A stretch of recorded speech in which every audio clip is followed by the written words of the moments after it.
L'évaluation de la campagne contre la poliomyélite s'effectue au quotidien dans cette salle réunissant divers experts, notamment du PEV, de l'UNICEF et de la DPS et d'autres organisations. Le Dr Ibrahim Koné, coordonnateur de l'initiative mondiale pour l'éradication de la poliomyélite, a indiqué que l'objectif de cette campagne est de s'assurer qu'aucun enfant n'a été oublié. Cette campagne a également constitué une occasion de diffuser plusieurs messages de santé publique. Dans le cadre de l'élimination de la poliomyélite, c'est d'abord nous assurer que nos campagnes sont de la plus haute qualité possible.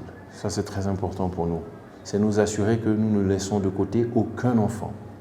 Ceci veut dire que nous nous concentrons évidemment sur la totalité des enfants connus, c'est-à-dire que notre système d'information est capable de nous décrire, mais nous faisons d'importants efforts pour identifier les enfants qui sont dans les communautés qu'on n'atteint pas habituellement.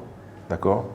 Donc, un aspect particulier de cette campagne, c'était de mettre l'accent sur la recherche de ces communautés qui ne sont en général pas atteintes par la vaccination. Que ce soit la vaccination supplémentaire, comme les campagnes que l'on conduit, ou la vaccination systématique, ou la dite vaccination de routine.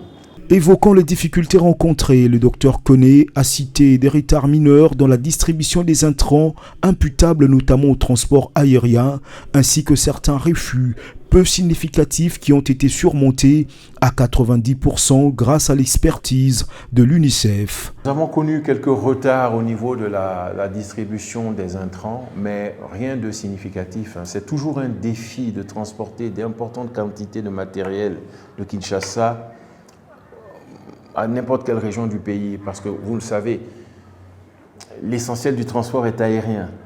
Et l'offre de transport aérien ici est très limitée, si bien qu'il y a des goulots d'étranglement au niveau de la distribution des intrants, d'accord ? Avec ça, on a quelques problèmes au niveau des refus, on a quelques poches de population, effectivement, qui sont réticentes à la vaccination.